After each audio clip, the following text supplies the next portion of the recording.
Así fue España, con César Vidal y Lorenzo Ramírez.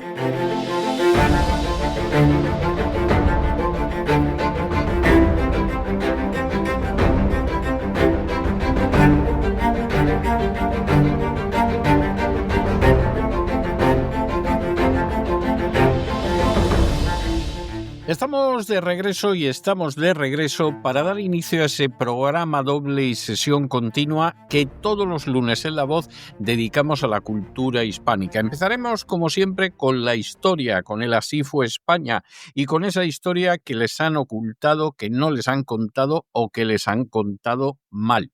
Y ahí, por supuesto, como todos los lunes, contamos con el concurso entusiasta de don Lorenzo Ramírez. Muy buenas noches, don Lorenzo, le vuelvo a saludar. ¿Qué tal? Encantado como siempre, don César. Y cuando acabemos con el Así fue España y con la historia, ya saben que en la segunda parte de este programa doble y sesión continua nos iremos a la lengua española, que es el gran legado que ha dejado España al acervo común de la humanidad. Y ahí será doña Sagrario Fernández Prieto la que nos echará una mano con sus palabras al aire para hablar y para escribir mejor en español. Pero bueno, don Lorenzo, volvemos al Cid. Habría que decir, hacían 9 meses, ni más ni menos, que el Cid faltaba de Valencia y claro, como suele pasar...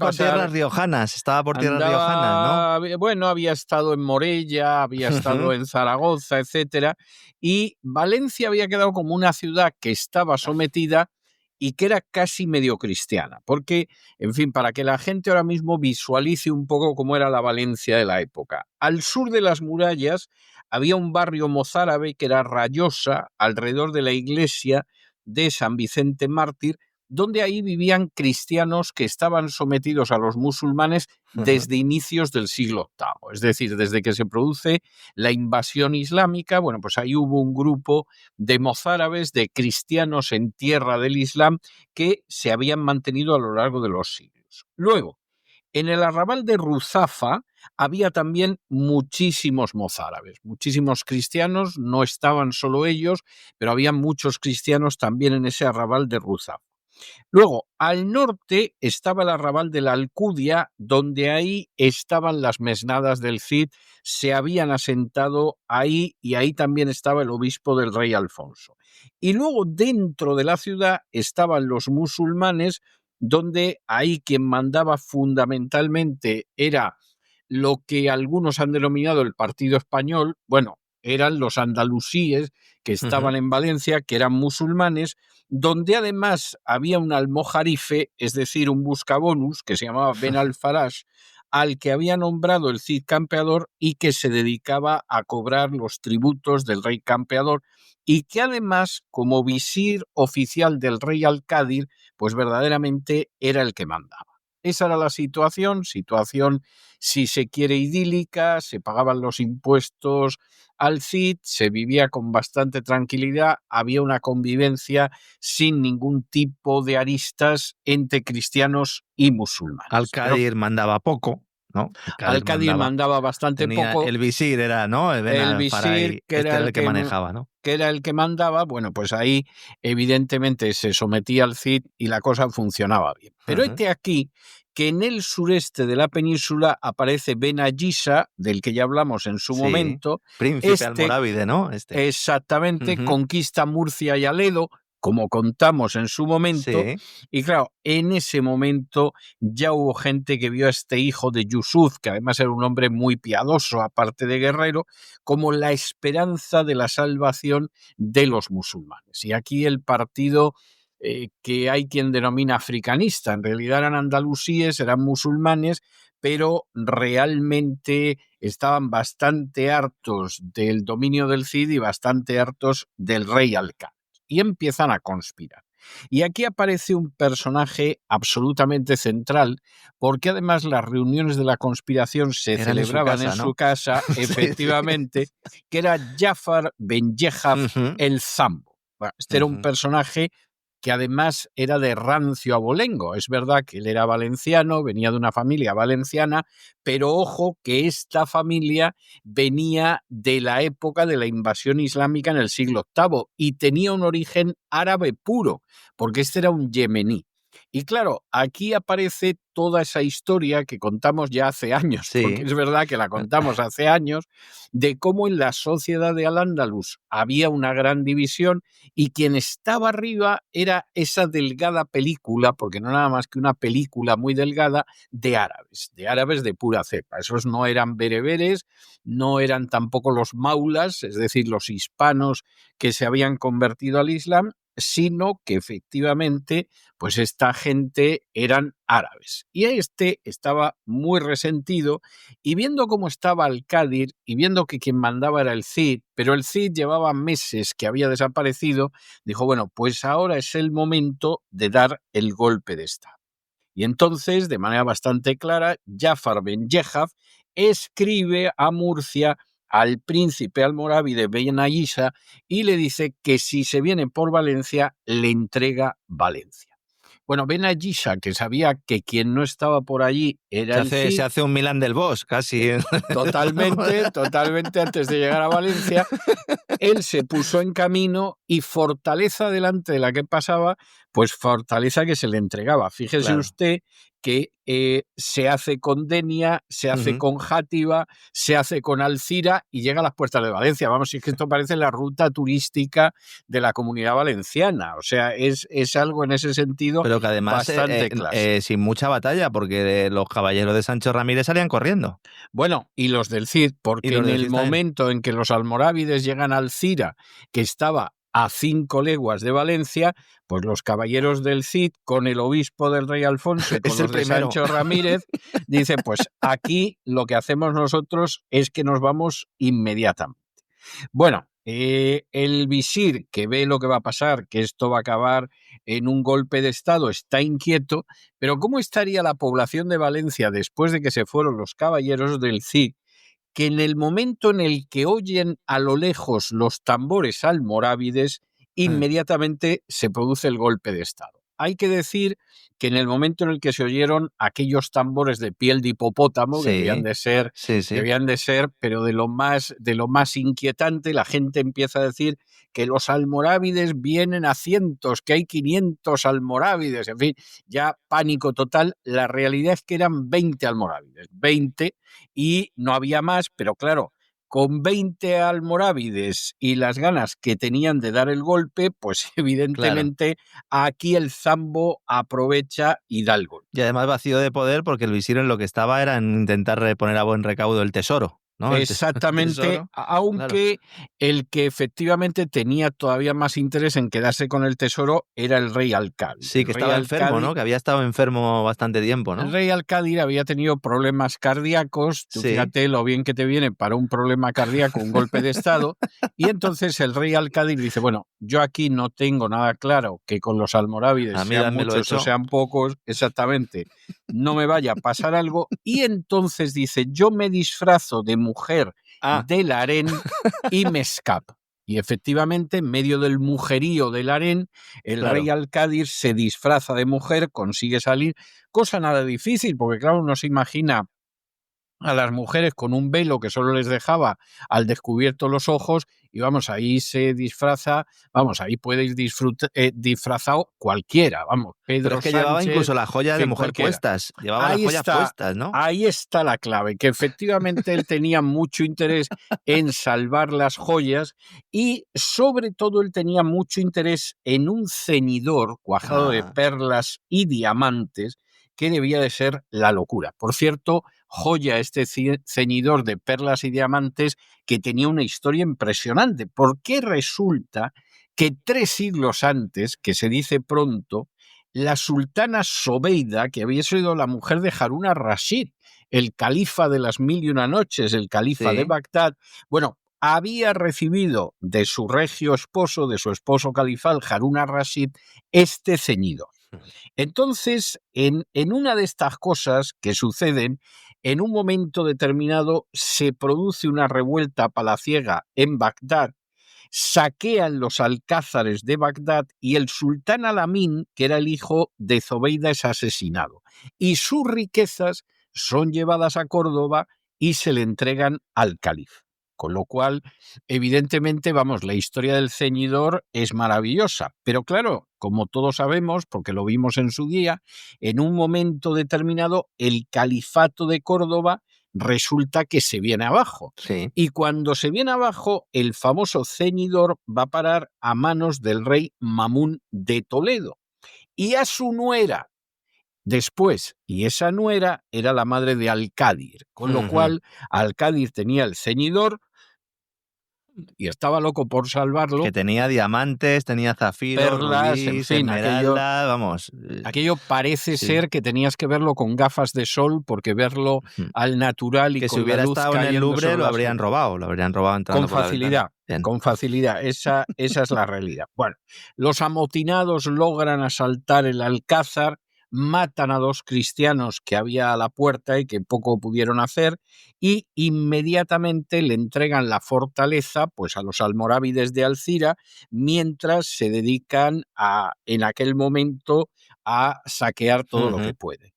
En el caso de Al-Qadir, junto con el mujerío, había conseguido irse a una casa pequeña que además estaba al lado de un baño público, en la idea de que ahí no lo iban a localizar. Pero claro que lo localizan en una ciudad como Valencia, inmediatamente todo el mundo sabía dónde había ido el harén de Al-Qadir, ya se sospechaban que Al-Qadir iba con el harén, y aquí Ben Yehaf, que era muy malo, pero que era un tipo enormemente astuto, dice, hombre, yo no voy a ir hasta la casa que está al lado del baño a buscarle a este en medio del mujerío, no es digno de mí el hacer tal cosa. Que vaya otro, ¿no?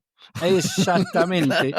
Y entonces se busca a un joven de una familia que era la familia del ministro Ben al-Hadidi, que había sido asesinado en presencia de Al-Qadir en Toledo 13 años antes. Y aquí se produce la venganza moruna, porque Ben Yehaf llama a este jovencito y le dice, bueno, tú sabes que tu antepasado, el ministro Ben al-Hadidi, fue asesinado en presencia de Al-Qadir.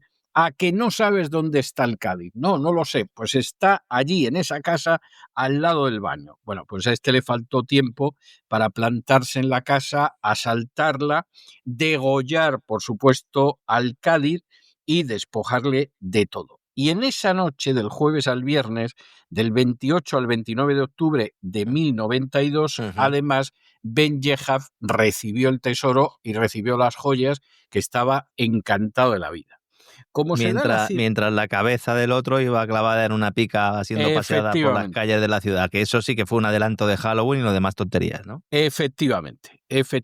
La clavan en una pica, la pasan por las calles de Valencia, se la llevan a Ben Yehaf y él dice, venga, tirármela a una alberca que hay por aquí cerca y así me la quito por ahí, y el cadáver se queda tirado.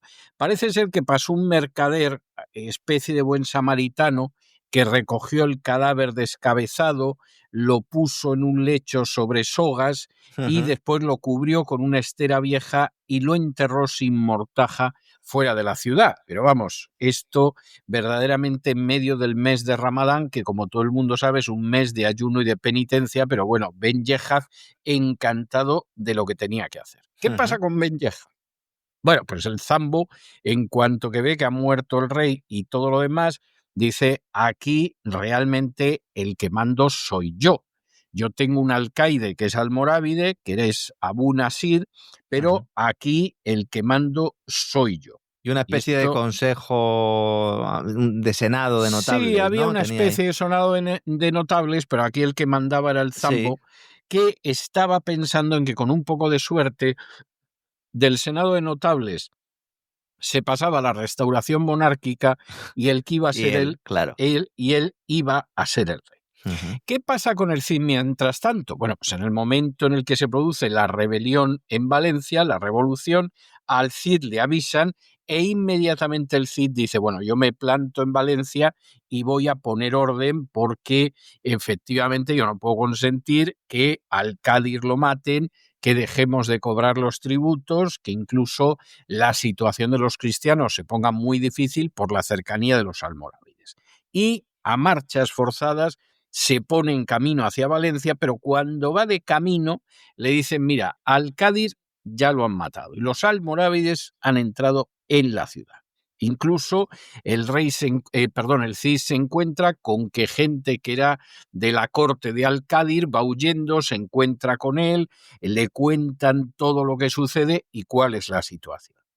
La verdad es que la situación que se le plantaba entonces a don Rodrigo Díaz de Vivar, o sea, el Cid Campador, no era ninguna tontería. Enfrente estaba Yusuf, que era el emir de todos los musulmanes del Níger, del Sáhara, de Marruecos y del Al-Ándalus. Para que la gente se haga una idea de lo que esto significaba, el imperio almorávide ocupaba 5 climas del globo. Todos los días, desde 2000 mezquitas, se pronunciaba su nombre en las oraciones. Y en los ultimísimos tiempos, en sus manos había caído los reinos de Granada, de Málaga, de Sevilla, de Almería, de Murcia, de Denia, y ahora acababa de caer el de Valencia. Y claro, aquí uno pensaría, bueno, pues aquí verdaderamente el Cid lo mejor que podía hacer era dar por perdido lo que se había perdido, porque posibilidades contra este hombre no tenía ninguna. Pide dinero también y hombres al rey de Zaragoza, que claro, este sí que le veía todas las orejas al lobo, ¿no? Y le pide también ayuda a Mostain, ¿verdad? Exactamente, pero el Cid desde luego lo que dice es que va a marchas forzadas a Valencia para recuperar lo que pueda recuperarse y además, sin perder el tiempo en el aprovisionamiento, va avanzando hasta que se detiene en el pollo de Yubala. En el pollo de Yubala, un pollo valenciano. Cebolla, ¿no? Exactamente, donde él dice que cuando llegó tenía 4 panes, que seguramente no es una frase equivocada. Y además llegando todos los que habían salido huyendo, ¿no?, de Valencia, con lo cual las necesidades alimentarias no solo eran las de su tropa, sino también de todos los que habían salido corriendo, algunos de los cuales también eran de su tropa, claro. Efectivamente. En ese momento, el Cid inicia el cerco de Yubala, de Cebolla, como bien decía usted, y la acción contra Valencia. Y lo primero es que el 31 de octubre del 1092 le manda una carta a Ben Yejaf poniéndole de vuelta y media, donde le dice: loado a Dios que te ayudó a ayunar este mes de Ramadán. Santamente has completado tu ayuno con el buen sacrificio de matar a tu Señor. Es decir, tú eres un blasfemo y aparte de ser un blasfemo y un personaje que cumplirá con la parte externa de la religión, pero que luego es un canalla, tú eres un regicida y eres un traidor. Y claro, aquí, bueno, pues Ben Yejaf se da cuenta de que la cosa está mal. Ben Yejaf le dice, bueno, vamos a ver, vamos a entendernos. Haya paz. Sidi, haya paz, Sidi. Yo puedo ceder Valencia, que sigas gobernando Valencia, yo me quedo de gobernador y echo a los almorávides. Y claro, aquí Rodrigo no se deja engañar por el personaje ladino que es Ben Yejaf y le manda una nueva carta en la que le amenaza, le llama traidor y le dice que no va a parar hasta vengar la muerte del rey Alcádir, que había sido su protegido. De esta manera, el 1 de noviembre de 1092 se produce una declaración de guerra del Cid, donde además está vindicando algo moralmente tan comprensible como que va a castigar a un regicida. ¿Qué pasa en ese momento? Hombre, pues en ese momento, y viendo que el Cid va en serio, por todos los lugares donde va cruzando el Cid, van aceptando entregarse a él, aunque sean musulmanes, porque con el Cid pocas bromas. Esa es la realidad. Y desde el campo de Yubala, el Cid empieza a preparar el asalto a Valencia.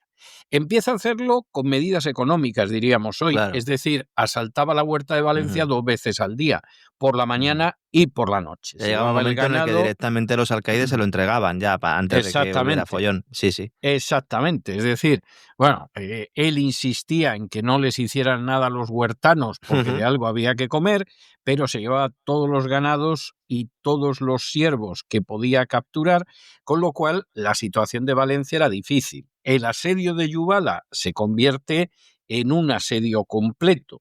Y en un momento determinado, pues Ben Yehaf, viendo cómo está la situación, organiza una fuerza de caballería que va unida a los jinetes almorávides para enfrentarse con las tropas del Cid. Pero en esas algaradas que hacía el Cid por la mañana y por la noche, choca varias veces con la fuerza de caballería de Ben Yehaf más los almorávides y los musulmanes salen, pero muy mal parados. Esta es una situación bastante difícil.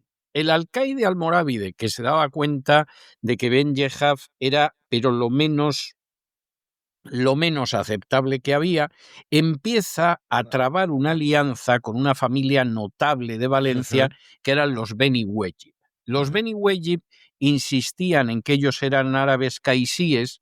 Esto es discutible, no está nada claro que lo fueran, porque el apellido no parece que lo fuera. Más cerca a los almorávides, ¿no? Que exactamente. Por la tradición y todo esto, ¿no? Pero eso les permitía enfrentarse con Ben Yehaf. Es decir, este es el yemení, nosotros somos caisíes, nos van a ayudar los almorávides, nosotros somos unos Es una musulmanes, revista, hay que quitarlo de en medio, si ha traicionado a unos puede traicionar a otros. Exactamente. Y en ese momento, pues Ben Yehaf, que era verdaderamente tremendo, dice, bueno, pues aquí yo voy a llegar a una alianza con el Cid, porque yo lo que tengo que salir es de aquí lo mejor posible y con el patrimonio mayor posible. Que para este viaje no hacían falta forjas, porque el Cid era lo que le había dicho en la carta. Oye, deja de hacer el imbécil y facilita las cosas. Exactamente. Entonces, bueno, escribe en secreto al Cid, le dice, yo lo que quiero es ser vuestro amigo. El dinero que tenía que dar a los almorávides, pues empieza a darles cada vez menos dinero, alegando que, claro, con las algaradas del Cid, pues aquí no se puede sacar más. Y además se dedica a hacer la vida difícil a los almorávides, a ver si hay suerte y se van de Valencia antes de que llegue el Cid. Pero claro, una cosa es lo que tú planeas y otra cosa es lo que sale. Y Ben Ayisha, que era el hijo de Yusuf, que estaba en Denia, le empieza a decir, oye, que la guerra cuesta dinero, que mandes dinero. Manda dinero, porque esto realmente... Yusuf se lo pide, a Yusuf, efectivamente. Que estaba al otro lado, estaba en el norte de África, básicamente, ¿no? Efectivamente. Bien. Y entonces Ben Yehaf lo que dice es, bueno, yo lo que voy a hacer es que le mando algo a Yusuf y el resto me lo guardo para mí. Y entonces, de una manera muy hábil, dice, vamos a ver, aquí lo mollar del tesoro de Alcádir me lo quedo yo y lo escondo. Y luego otra parte, pues esta la mando a Marruecos, a Yusuf, y lo voy a hacer además mandando al frente de la embajada y del transporte de las riquezas a los Beni Wejib. Y así estos que están aquí conspirando con los almorávides a ver si me derriban, pues yo los mando con los almorávides, pero a Marruecos, al norte de África, y esta es la situación. Que lo que vas y a lo que vuelves, pues ya te han dado meses. A saber lo que ha pasado. Bien. No salió bien la embajada porque Ben al-Faraj, que había sido aquella especie de visir con el que contaba Alcádir, inmediatamente le manda un mensaje al Cid y le dice... Que estaba en la cárcel a todo esto, estaba en la cárcel, pero el otro lo mantenía ahí todavía como as en la manga para negociar con Rodrigo, ¿no? Efectivamente. Bien. Y entonces Al-Faraj consigue hacerle llegar el soplo al Cid y le dice, oye, que van los Beni Wejib con los almorávides a llevarse los tesoros de Alcádir para Marruecos. Y claro, estos apenas habían salido de Valencia, ya les estaban esperando las mesnadas del Cid y vamos, les debieron de quitar todo lo que llevaban, más allá incluso de los tesoros de Alcádir. Esta es la historia. En medio de toda esa situación, en la que, claro, hacerse con los tesoros de Alcádir no era ninguna tontería, pasan 8 meses de asedio en Yubala y el alcaide dice, bueno, aquí el Cid va a entrar a sangre y fuego, de manera que lo que vamos a hacer es que nos rendimos. Y entonces se rinde al Cid, le entrega la fortaleza y el Cid dice, bueno, pues estupendo, porque ahora ya sí que me puedo dedicar totalmente al asedio de Valencia. Y en julio del año 93 está en Mestalla y allí se dedica a quemar todos los alrededores de las aldeas, que además eran aldeas de Ben Yehaz. Es decir, tú aquí o verdaderamente te rindes o te vas a enterar de lo que vale esta situación. Y efectivamente, bueno, pues la situación a Ben Yehaz se le pone muy difícil. ¿Qué pasa en ese momento? El rey de Zaragoza, que era ya lo que faltaba para otra este tradición caldo, más. el rey de Zaragoza dice, hombre, vamos a ver, Ben Yehaz está a punto de caer, voy a ver si consigo acercarme hasta Valencia, digo que vengo a rescatar a cautivos musulmanes que están en las manos del Cid y a pagar el rescate, pero a Ben Yehaz le dijo, mira, déjate de tonterías, ni el Cid ni los almorávides, tú reconóceme a mí como rey de Valencia y yo, Zambo, te dejo ahí que sigas gobernando Valencia. Claro, esto no sabemos si hubiera podido salir bien o no hubiera podido salir bien, pero con el Cid era imposible, porque al segundo día de llegar el embajador de Zaragoza, el Cid toma por asalto el arrabal de Villanueva al norte de la ciudad. Y parece ser que el estropicio, la matanza que se produce en los moros, tanto andalusíes como almorávides, fue de cuidado, saqueó todo y al otro día atacó además el arrabal contiguo de la Alcudia, donde se había juntado la guarnición de Valencia y donde también el estrago fue verdaderamente terrible. Y claro, aquí la única salida que era rendirse. Una vez que se destruyó Villanueva y que se tomó la Alcudia, que eran los dos arrabales del norte del río, el asedio de Valencia estaba completo y entonces los musulmanes que había en Valencia, que eran de estos que no terminaban de ver con buenos ojos a los almorávides, pues inmediatamente... El hambre y el asedio pues el hambre era terrible mucho. y efectivamente le dicen al Cid que ellos están dispuestos a llegar a un acuerdo con él. Temor del Cid, todos lo que quieren es dilatar aquí la situación para que en un momento determinado acabe llegando la gente, los refuerzos de los almorávides y con los refuerzos de los almorávides yo me vean aprietos. De manera que el Cid les dice, bueno, claro, podemos llegar a un acuerdo, podemos volver al statu quo antes, pero tenéis que echar a los almorávides de Valencia. Y claro, los otros responden de una manera clarísima. Bueno, pues si no hay más remedio que echarlos, se les echa. Y de esta manera Valencia vuelve a ser tributaria de Rodrigo como en la época de Alcádir, ha conseguido totalmente el poder volver a reconstruir ese dominio que tenía en la zona de Levante y hemos llegado al mes de julio del año 93. Claro, estos éxitos verdaderamente fulminantes del Cid le planteaban un problema muy serio a Yusuf, porque Yusuf, por esa época, el caudillo de los almorávides, había reconocido la supremacía del califa de Bagdad, del califa abasí o abasida de Bagdad, y a cambio el califa de Bagdad había reconocido al almorávide Yusuf soberano como de España, ¿no? Soberano de España, del Magreb y de todas las tierras dominadas, y era una declaración que se había publicado en las mezquitas de todo el Islam. Claro. Y claro, en medio de esa situación, ¿cómo iba a tolerar Yusuf que un personaje como el Cid le hubiera quitado Valencia y no solamente le hubiera quitado Valencia, sino que además se había ido haciendo con una serie de plazas y en cualquier momento le iba a saltar por encima? Yusuf tenía que castigar lo que consideraba la insolencia del Cid campeador. Pero claro, no estaba muy dispuesto a castigarla él.